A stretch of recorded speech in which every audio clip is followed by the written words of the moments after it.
our PowerPoint up. Let's see, where are we? There we go.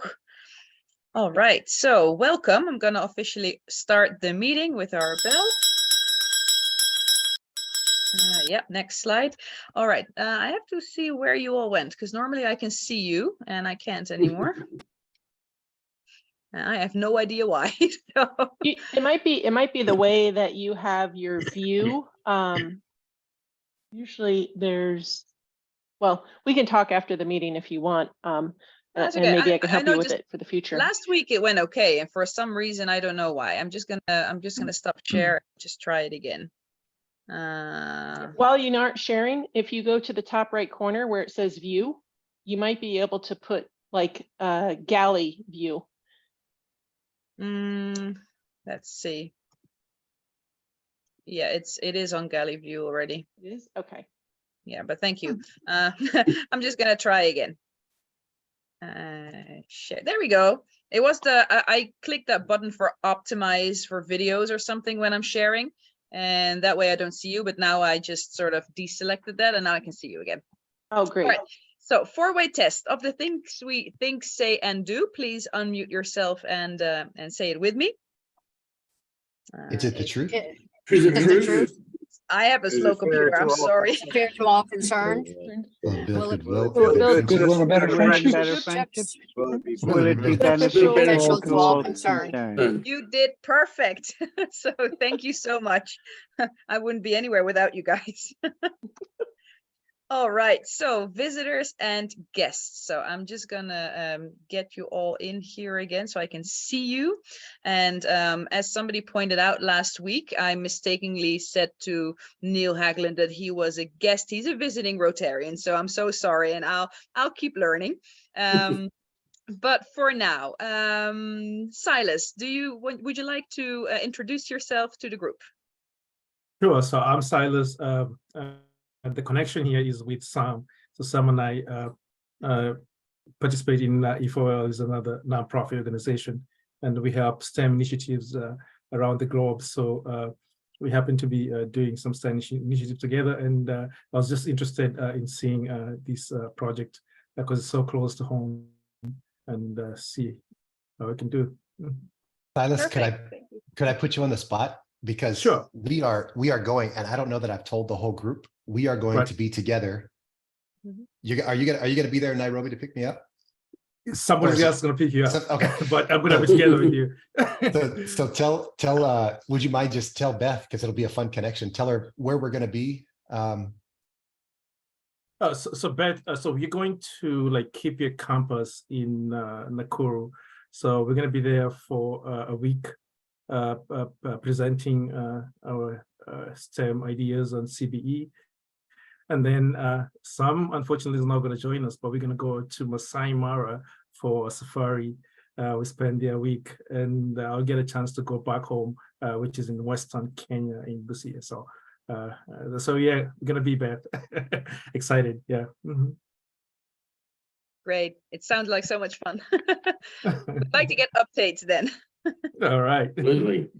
All right, so welcome. All right, and welcome Beth as well. We're going to hear from you in a little bit, and we'll introduce you as one. Hopefully you can tell us something about you. And let's see for now. There we go. I'm just going to slide you guys over again to the right of my screen. We have the announcements. First, we have our Treacly app. I want to give an update. There are 22 trees planted so far. So please, I want to remind everybody, keep walking because we are doing good. And other than that, there was a save the date on our DACDB from our district of the Rotary Club of Boca Raton Sunrise. They have their 36th annual golf tournament in partnership with the Fuller Center.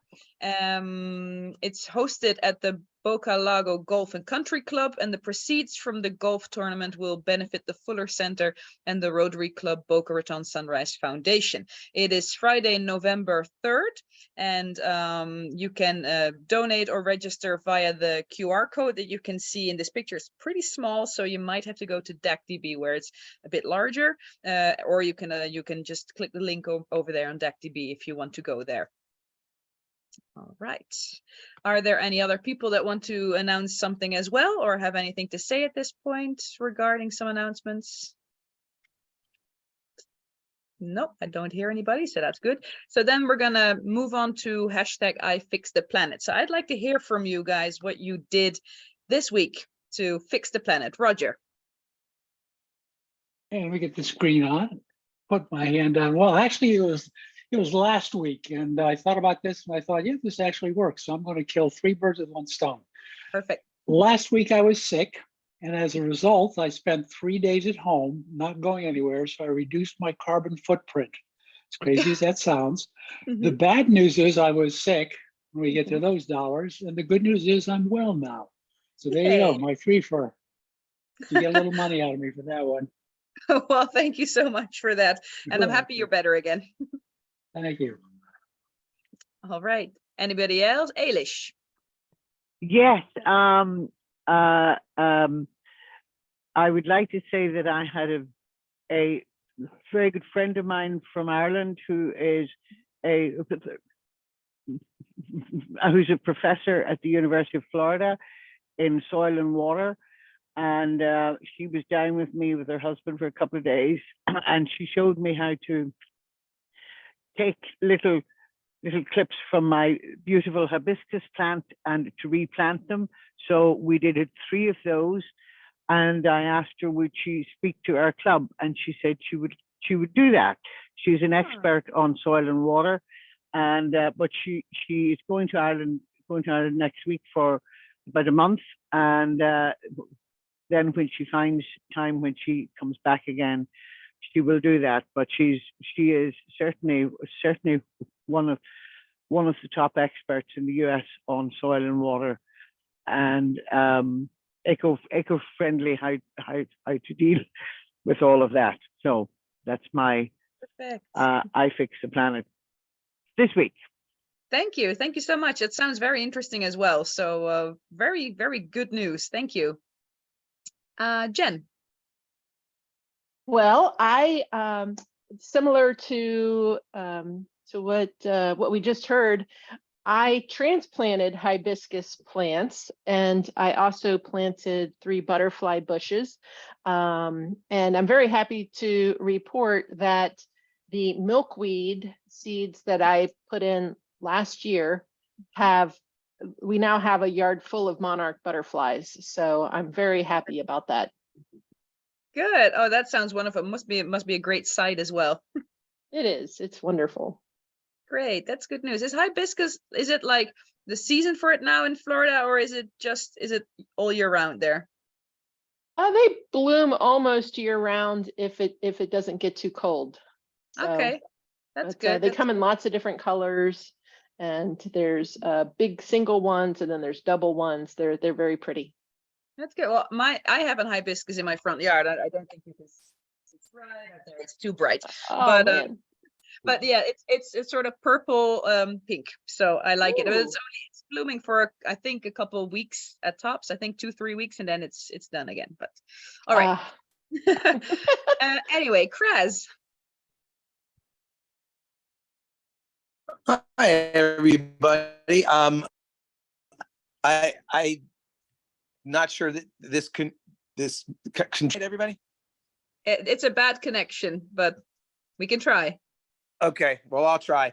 The people call me to do bee removals from their sheds and houses instead of eradicating the colonies.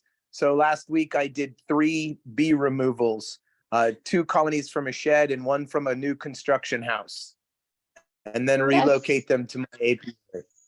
Oh, that's amazing. That's fantastic, Kraz. Well done. Thank you. Ailish? Yes, Anne also told me that, which I thought was an excellent idea, to keep hibiscus and other plants alive during frost, particularly in Florida, where they can be very susceptible to frost, was to put either a bag of mulch or some sand around the roots, and that will prevent to a substantial extent the frost penetrating the roots and them dying. So I just thought I'd pass that along as well. Thank Good, you. good advice. Thank you. All right. Any other people who fixed the planet this week? Because if not, we are going to move on towards our Sergeant at Arms. And that is Jen going to be, I think. Yes. Let's start off with anyone who did not do anything to save the planet. You have a $1 fine this week. Well done. And now let's start off with any birthdays and anniversaries. Ooh, Mine will silence. be Oh, next week. So next okay. week I will pipe up. Good deal. I saw Michael. Go ahead. Yes. Yesterday was my 18th wedding anniversary. Wow, congratulations to them. 18 years. Wow. Walked her down the aisle at Joe Galley Yacht Club in 2005. And very hot. Of course, it's summer, it's outside. And I cried my eyes out. It was so embarrassing. And she was let in by a bagpiper and George Becker. That's fantastic. We even have George in there on it celebrating. That's wonderful. Anyone else? I think Sam raised his hand for a moment, but then maybe put it back down. Maybe he had to step away for a moment. Sam, did you have anything? No, that was an applaud. It wasn't a hand raise. Sorry, applause. Okay, sorry. I only saw it for a moment, so apologies for that. All right, let's move on. Let's take the bad news first. Do we have any sad dollars? Ooh. I'm on the sad dollar wagon. Okay, go ahead, Michael. This is a heads up for a lot of you, but my 84-year-old sister lives in Margate in South Florida, and she got a UTI, and a side effect was a situation with delusions, and it's been going on for quite some time. And she would talk to me on the phone and tell me she was at a train station and she missed the train and there was somebody in her room at the hospital and there wasn't. And it's been about a 4-week process, maybe coming up 5 weeks. It's just incredible that, and apparently this is not uncommon for a UTI to cause delusion. So I'm just amazed she's in bad shape. Hopefully she got home for one day and went right back. Hey, Michael, I think your mic is getting covered or something. Yes, but yes, I'd actually heard that as well. I was looking for care places for my mother-in-law, and apparently UTIs can cause people to take their clothes off and run around naked and think there's dragons hiding underneath their beds and stuff like that. It can be actually, my mother-in-law fell and they thought she had a stroke, but it turned out she just had a UTI because she was so disoriented and everything. So definitely make sure anyone that's of age is getting plenty of hydration. So, all right, Mrs. Eilish, our spoon music maker, go ahead. Well, we'll not go so far as to say music maker, but anyway, I have a really sad caller today, and you've probably, some of you or perhaps all of you have heard of the death of the Irish singer Sinead O'Connor. I am truly devastated by her death. I knew her just a little bit, not much. But she had the most extraordinary voice, and I know she was vilified all over the world. The time she tore up the picture of the Pope on a show in the United States, and that was long before the information all came out about the child sex abuse in the church, and she was before her time, and she was totally vilified and distraught, and it caused her an enormous amount of pain, but it didn't stop her from speaking up on issues that she felt strongly about, and child sex abuse was one of those. So I'm very sad that she has passed. She was just a phenomenal young woman. So thank you. This sad. I did not know that. So thank you for sharing. Yeah. And I think Very sad. she was vilified a bit, but I certainly respect her standing up for what she believed in, and that's what our country here in America was founded on: is religious freedom and freedom of speech. All right, Mr. Becker, go ahead with your sad dollar. Yeah, I have well, I'm waiting for happy dollars. It's a happy dollar. I got a happy dollar. All right. Well, what a perfect segue. George, let's have you kick us off with happy dollars. Yeah, I got a happy dollar because I got a letter in the mail from a company that's going to come to my house and reroute my whole drainage system to the sewer in the street. Right now, it goes through a septic tank, and that was here when I purchased the house. When they built this house, and it's great because I was going to have it pumped, but it was $500. But they'll do this for free because they're getting paid $20,000 by the city of Palm Bay, and half of that money is going to Save the Lagoon project. And so I'm thrilled. So they're supposed to start on that as soon as it stops raining, which it's been raining for the last 2 weeks. So that, I don't know, might go on until September. I don't know, but I'm thrilled that that's going to happen. And that's part of my Save the Planet project too. Yeah, I was going to say that qualifies for I Fix the Planet. There you go. Awesome. Eilish, back to you with a happy dollar. I actually have a happy question for George. Can you tell me, how do you do that, and who is that company? I just got a letter in the mail. This whole neighborhood got it. So there's one other person that's going to have it done across the street from me. But I can give you the name of the company. Just call them, because you probably have a septic tank also. Yes, I do. And it might be starting to fill up and get clogged. Since I moved in here 7 years ago, I've been putting Rid-X down the drain because it was overflowing, coming back up. So I'll give you a shout and give you the number to call. Thank you, George. Thank you. All right, and Mr. Halliday, back to you for a happy dollar. Hello, Eilish. I miss you on Tuesday nights. First, congratulations to my buddy Denise, because her team won the group in World Cup. Sadly, I don't think the United States will get past their next game. Secondly, we've been here 4 months now, and today I finally see my new cardiologist. And then on Thursday and Friday, John and I meet our new primaries. There are few houses for sale and few spots for new patients for doctors, and it doesn't rain. So, we probably haven't had rain in 45 days. And I get all the jokes. Oh, it rains all the time in Seattle. Not yet. Not in the summer. I lived there for 2.5 years, and you have very dry summers and very wet winters. And so Denise, I will be leaving the meeting early, so I apologize because my appointment's at 10:30 and it's in another city. It's like going to Rockledge. Oh, you don't know what Rockledge is. Okay, never mind. I do. Good luck.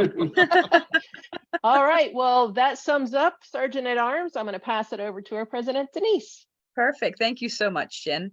My pleasure. All right. So next we have our speaker, and our speaker is Beth Kiogi, and hopefully I pronounced that the right way. She's Kenyan and suffered from having to buy dirty, contaminated water while at university. She created her own water filter and started a successful business selling over 5,000 filters in Kenya in the past 5 years. However, she is increasingly coming across areas of Kenya where there is regularly no water available as rivers run dry and the water table drops. Majik Water is a social enterprise that specializes in air-to-water technologies in arid and semi-arid regions. And with that, I would really like to give the floor, so to say, to Beth. And I'm going to stop share. Thank you, Denise, for that amazing introduction. Actually, it's a pleasure to meet everyone. My first time attending a Rotary meeting, so I'm very, very excited and very keen to learn. I know there are several here in Kenya, so I'll love to join, but it's also always a pleasure to hear, what is going on, the meeting. It's something like no one asked me what I've done. So it's also a very good thing to reflect on the week, and also, can be more intentional. So thank you so much. I think I'm going to share my screen just to share a bit of presentation about Majik Water. And yeah. So I'm one of the founders of Majik Water. So Maji, M-A-J-I means water in Swahili, and K stands for kuvuna, which is harvesting also in Swahili. So Majik basically means water harvesting. And the reason why we started Majik Water was, I think in the past few years, we've been experiencing more and more or less rainfall. So we are having most of our water levels or water tables drop. Most of our water resources are drying up. I come from one of the regions that, it's a highland. It's the central Kenya. Cyrus may know this region very well. There is a lot of rivers, but for the first time, I saw a river near my parents' house dry up. So for example, it just came out of a 3-year-long drought, meaning most households in sub-Saharan Africa are now having to look for alternative ways of getting water as compared to the traditional way getting from rivers, or most of our water from the government is becoming more and more rationed. So people would go for a few months without water in their taps. So a lot of people are now looking for other ways of getting water. But of course, this is a situation where you see people lining up to get water. This is the situation in Nairobi, but there are some other places where it's actually very acute. And these are arid regions where people depend on relief water. Either people bring in water through trucks, or they get water from NGOs and other sources. But I think at the moment, Sub-Saharan Africa is experiencing a situation where we haven't seen in history, and a lot of communities are looking for ways to adapt and adapting to this new normal, and just trying to see how communities can survive. But of course, when there is water scarcity, there is more pronounced waterborne diseases, there is more cholera outbreak, there is more spread of waterborne diseases. So water scarcity means many other vices that affects the society. So at Majik Water, we wanted to create a water source that wherever you are, you can at least access clean drinking water. And what we did, we wanted to tap into one of the largest freshwater source, which is air. And actually air contains 6 times more water in volume than all rivers around the world. So that is a huge water resource that we are looking to tap in very small scale for arid and semi-arid regions. So basically we produce just drinking water. So I think right now where the world is, we are now getting used to these statistics. There's a lot of water scarcity around the world at different levels, but the most affected region is Sub-Saharan Africa. So we are experiencing prolonged periods of drought and a bit of, I think, Asia. And a lot of communities have to make do with what they can. They have to depend on water that is, brought around by either this charity organization. But I think also even in places like Nairobi, you buy water at a cost that, you cannot decide. So Majik Water, when we started, so this is my co-founder, Anastasia, we started by doing simple testing. So as you can see, this is a distillator where we evaporate. So these white things are called silica gel, the same things you find in your shoes. The whole purpose is to absorb excess moisture, and then you can recycle them by heating them up. And what they remove is water vapor. So we started by trying to do like simple experiments. And, we attached that to water filters. This is me in our early prototyping days. and us testing the water that we got off of that. So this is basically our journey where we started. It was something just simple, just to prove that you can get water from the atmosphere. And this was basically our first prototype where we attached a dehumidifier to a solar panel. So I think in our early days, the most successful prototype, we got 10 liters of water in a day. But basically this was our initial design where we were using these materials called desiccants. Basically there's a group of desiccants where you get that water and then you condense it back to drinking water. But and these are like some of our early prototyping days in Kenya.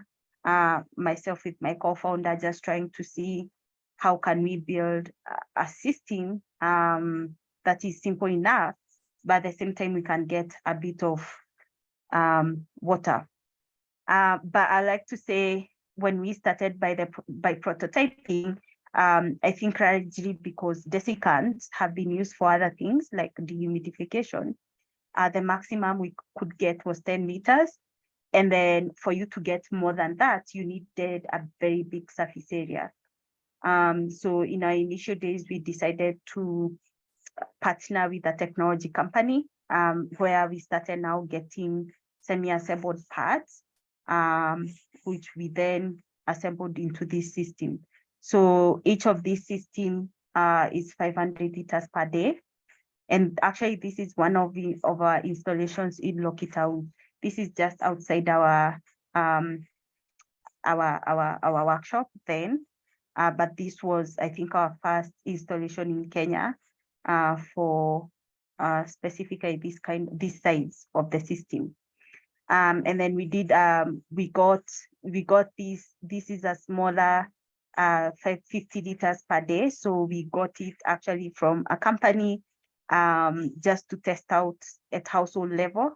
But we decided to install this small system or to give it away in a children's home then, just to understand, how a household or a bigger household could interact with this technology. So this was to produce 50 liters of water per day.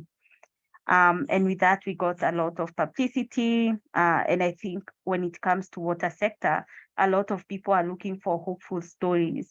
I think what is happening right now, there is a lot of gloomy statistics.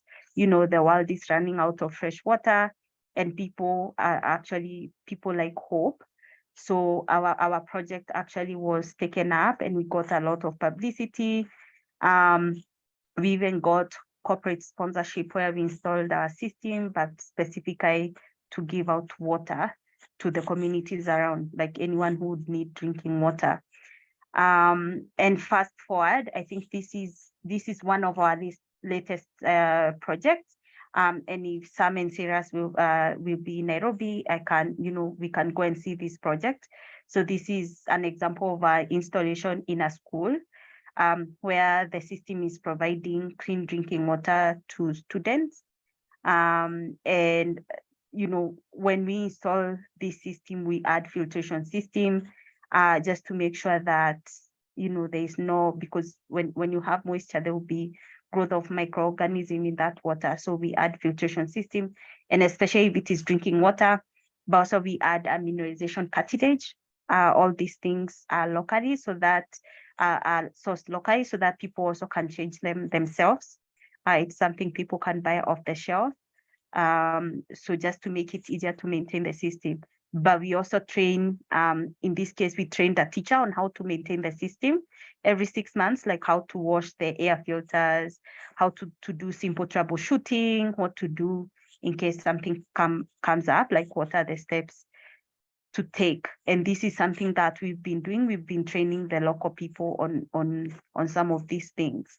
So this is a highlight of some of our initial projects. And for me, some of the key lessons I learned, I think everything starts with you, and I think everything starts with you as a person. Everything is it's you.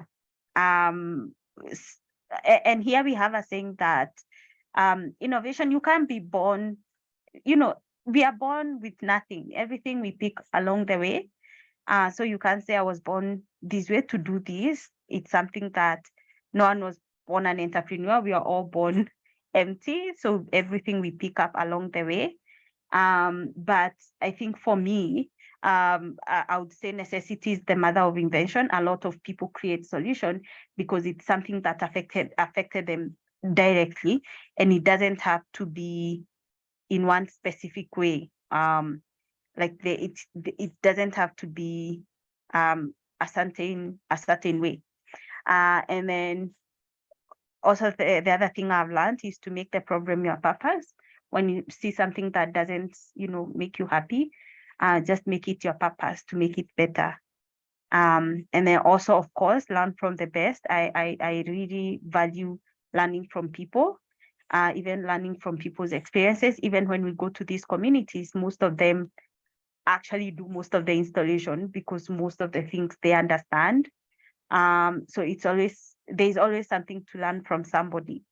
And I think for what we've learned in this 5 years journey is that, we have to be resilient, and especially with this kind of technology, which is not well known, and especially here, air to water technologies have been used for decades, even like in nature. There are some animals that depend on water from the atmosphere for survival, and especially in deserts, and some plants. And also even in ancient communities, there are some communities that got water from the atmosphere. So it's not something new, but at the same time, introducing this kind of technology has not been simple. It has taken a few years, and also the world is taking up these new technologies for adapting. And then, of course, relationships are key. As human beings, we thrive on networks and relationships. So for me, I found people around me to be very helpful, whether it's my family or, even people I've worked with, people I've met in the field. So I'm very grateful to have been invited. I'm very honored to be here. So if you have questions, I'm happy to answer. But if you find yourself in Kenya, please let me know. We can meet. Thank you so much, Beth. That was very, very interesting. And it's really fascinating to see what you've already been able to achieve there. And especially like you said, you have to start somewhere, and it starts with you, and make it your purpose. And it's very, very inspirational. So thank you so much. And let's see if there are any questions. Jen? Hi, Beth. Great presentation. When I saw the flow of what you do, it actually reminded me a lot of what my husband and I used to do for an engineering company in Florida. But the interesting part is that company's purpose was to dry the air rather than collect water. And so I don't know, it's been many years since I've worked for that company, but it was called SPX Flow. And they had international companies around the world that would want to dry the air. And I don't know if there's any possibility of you partnering up with any of their clients in Kenya to where you could possibly retrieve the water from those companies.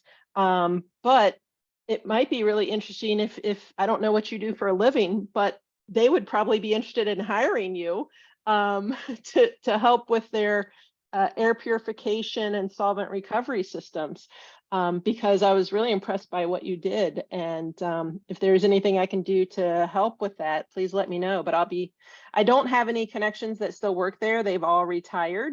But I can certainly help you at least reach out to them if I can be of service to you in any way. Yeah, I love that. That's a very good idea, because actually we are using the same technology. So there's a lot of water that is collected when you're drying the air. So that is something I would love to learn. And if they have some subsidiaries in Kenya or distributors, I would love to reach out. Yeah, also. they actually have field reps that travel the world. My husband was actually going down that path before we ended up moving to Orlando. So I know they have people that travel the world. Maybe you could help represent them in Kenya. Yeah, for sure. I would love to connect and see. Yeah, hospitals also are a big one. So I don't know what hospitals there are there in Kenya, but they were a big, a lot of them have to dry the air to make sure that it's really clean. And so they might be a good contact for you as well. Okay, that's amazing to hear. Yeah, I didn't know that. Sam? Yep. So Beth, it's just such a pleasure to meet you and to hear from you live like this. So thank you so much for agreeing to come and talk with us. My thought is, one, it would be so cool if we could meet in person. I think that would be just like so interesting to go halfway around the world and actually shake your hand and say, wow, you're doing amazing things. But two, I think there's a lot of application, and I think this club is part of a larger group, and I just wanted to kind of explain that kind of in plain language. We've got this group is one of many clubs in the District 6930 in Florida, but we have members all over the world, as you can kind of hear and know. We have folks in Europe and across the United States continentally, and then we're also part of a global action group, if you want to call it that. It's a global group of clubs that are primarily focused on environmental issues. I want to get you plugged into there as well, because I think that would be a great opportunity. And I just can't imagine why this is not already a Rotary global project to support what you're doing. And then the last piece is like really bringing it back home to this club and to this district. We're doing some things in Haiti this year, and for the next 3 years, we have a commitment that's all around clean drinking water and sanitation. And so I just want to make sure, I want to keep this conversation going. I really want to make sure that we keep in touch. And if there's a way that we can, that we can work together and share the word and support you, I think that's a big goal of mine personally, and we'll see where it goes with the club. But I just want to say thank you again for what you're doing, and it's so inspirational. Thank you so much, Sam, for the invitation. I really appreciate your kind words, and I really follow some Rotary clubs here in Kenya, and I would love to join one because I feel like what you do, it's amazing, and I want to learn more. Wonderful. I'm happy to try to find some interaction, some engagement. Absolutely. All right. Eilish. Thank you so much, Beth. That you're doing extraordinary work under extraordinarily difficult circumstances, and obviously working with some extraordinary people. But having said that, perhaps the most extraordinary person in that project is you. So I admire you greatly, and it's always enlightening and all of the other adjectives that you want to think of when I see young people like you just taking up the cudgel and doing phenomenal things in your community, but also what you're doing is in your country, which will help internationally as well. So warm congratulations, and it's lovely to have you. Thank you. Thank you so much, Eilish. I really appreciate your kind words. All right, so Silas, I see your question, but first we have a question in the chat as well. So I would like to see the question that Zen posted. I'll just read it out loud. Is Majik Water present in the Kakuma refugee camp? And have you run into any challenges providing your solution into refugee camps environments? Yeah, that's a perfect question at this point, because we are in the middle of planning one installation. Actually, in Kakuma, we are doing our first installation this August. And the reason why, yes, we are having so many other challenges, because also you need to liaise so much with the government, which is slower. But also that installation will be 700 kilometers from our workshop. So we are also trying to figure out how we will be remote monitoring that system. And because also the way we want to install that system, we also want to learn what is the water flow, all this information. So we are trying to figure out how it will be easier for us, because it's expensive to travel. But yes, we have challenges here and there. But we are doing our first installation this month. So we are also very excited about Kakuma specifically because also of the population. There is more people, unlike some other places we've done in Turkana where one household is here, the other one is there, and also mostly people are nomads. So Kakuma is quite a very favorable environment for us. Thank you. So hopefully that answers your questions then. And if you have any more questions, you can always either raise your hand or put it in the chat. Thank you. And Silas, please. Thanks, Beth, and thanks, Sam, for inviting me. From a Kenyan perspective, I think you're doing a very good job. I didn't even know about Majik water until Sam pinged me and was like, wow, this is going on. So it's very impressive because my question was asking how big your scope is. So because in Western Kenya too, we have the same issue. We have similar issues. Where I live is close to a school. And what they do, they ask students to carry the water to the school to drink because they cannot actually get water to drink. So I see that there are similar challenges, but this is very impressive on how you're doing and how you're trying to scale that. It's very important. I'm just wowed by your enthusiasm and your passion about the project, and it's really going to be beneficial to many folks. So thank you. Thank you so much, Silas. And actually, schools is one of our target. It's where we want to do most of our installation because mostly schools are more permanent wherever you go. Even like in Maasai communities, you find schools never move. So communities find ways to be around that school. So schools are a huge target for us. And hopefully we'll come to Western someday.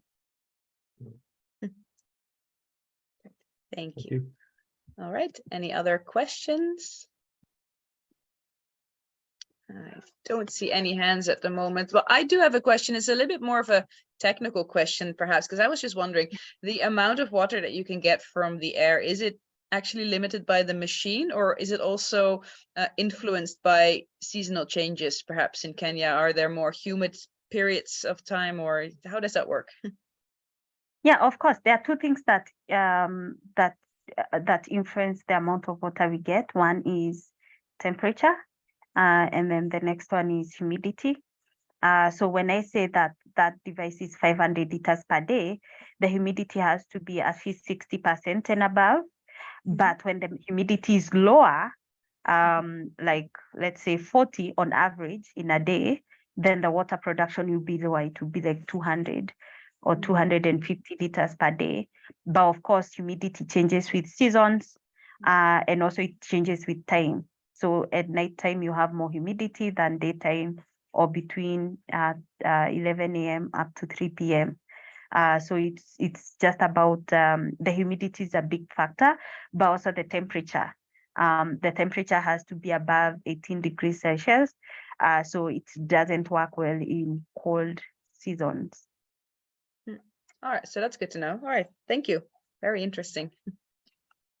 I have one more question.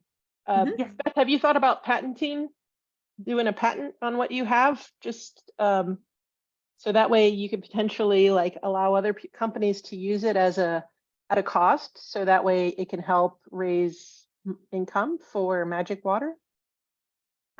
Yes.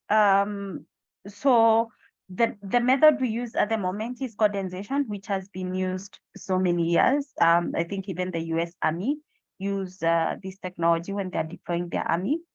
I think also Israel. So condensation is not something that is new, but I think the design is just, or even the way the machine is. So that is something that we are doing right now. Just the design. That's fantastic. Congratulations. I guess like a follow-up to that, Beth, is is there how fluid, how mature is the model if we wanted to make purchases? Because I'm thinking about groups that we might interact with, for example, groups we might interact with in other countries. Like I'm thinking we have, Silas and I actually have a connection where at the beginning of the trip that we're going to make, we actually have a group of friends who are going to Rwanda and Uganda for some other projects. And I'm thinking about growth, and I'm thinking about, is this a place that those groups might want to invest? For example, what if there was a Rotary project? What if there was a global grant project to, to purchase these devices? Like, how mature is the process? How fast would that happen? Like, would it be able to make a purchase and fulfill an order in X amount of time? So our lead time for the 500 liter per day is 6 weeks. Okay. But we haven't specifically exported to another country, so we don't know what the process is. But I think it's something we can find out. Yeah, because of even the limited and the amount, the cost, we only do one order. So, but our lead time is 6 weeks. But I think we can figure out something, just understanding like where the location is, and which will be the best option for us. Okay. And can I do another follow-up? Yes, So yes, please. what do you do? Because Silas and I are passionate about young people like yourself, but also even younger. We're passionate about how do we engage that next generation? How do we, like, for example, I'm so excited to meet you because I would love to put you in front of other young ladies, because I want them to see, and they need to see you. They need to say, I am like her. I can do what she's doing. I want to create those opportunities. What are you doing to create those kind of opportunities where you're at? And is there anything that we can do to help with that? Mentoring, inspiring young people, particularly ladies, or just growing innovation in young people? Yeah, I think that's a very good question, and it's something I would want to do as well. So I'm quite available, and I think when we meet, we can think through. But I'm very open to even having conversations with young women, whether in Kenya or even online. But I'm very, very open to having this kind of conversation, and even bringing some of my friends who are also innovators, just to even like create some content. But I do hope that I'm able to support in that way. But we can talk more when you're in Kenya. But I'm very, very open to that. I don't know if that answers your question, but Absolutely. No, absolutely. Thank you so much. All right, thank you so much. And I hope you saw the message in the chat from Zane again. Yeah, sure, that they want to help you strategically or on the ground, and please get in touch with them. So that's really really exciting. So thank you very much for that message as well. Yeah. I would love to get Zane's email address, just to have a path to conversation. All right, so perhaps Zane can share that as well, either privately to you in a message or just public in the chat, which is all fine and good. Ailish, in the meantime, you have another question? I just wanted you two things. Beth, is your email address ending in CO? Yes. Okay, wonderful. Thank you. And I just wanted to say that this may be a good opportunity for our membership to look at trying to seek out particularly younger members of different backgrounds, ages, and cultures, traditions, and all of that. And I just want to thank you, Beth. You're an inspiration. Thank you. Thank you so much, Ailish. And I'm happy to support as much as I can. Wonderful. Thank you. All right, so let's see. Are there any other comments or questions to Beth?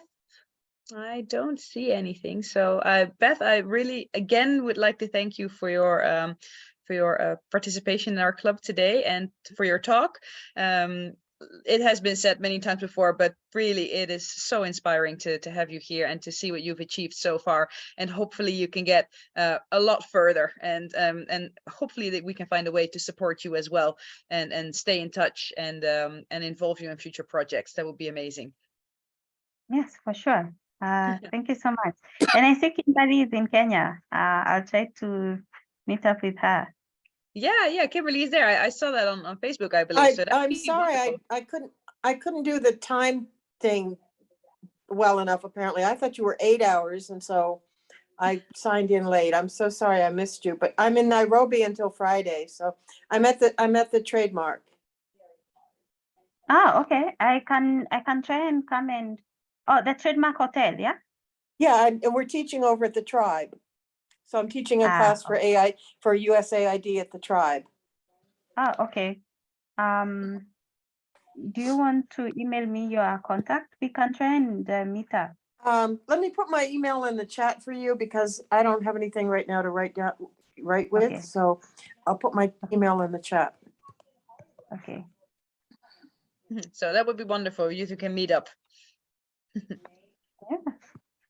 It's also not far away from where I live. So Yeah, and I'm going to a Rotary meeting there on Thursday night. So amazing. All right. So perhaps you can even join then. We'll see. Okay. Yes. That was a bit of a bad connection, I think, but yeah, wonderful. All right, so with that, in that case, I'm going to close our meeting, and I'd like to do that with saying our motto again, which is Rotary Service Above Self. above self. All right. Sorry so to be so tardy. That's okay, no worries. All right, so everybody, please enjoy your day, your evening, your morning, wherever you are, and yes, well, thank you, Silas, as well. It was wonderful having you, and you're always welcome to join us again. Same goes for Beth. All right, Beth, give me a shout and we'll see if we can get together while I'm here. Yes, for sure. Thank you so much. Perfect. Nice meeting Thank you you. all. Take Nice care. meeting you. Bye-bye. Bye. Bye. Bye.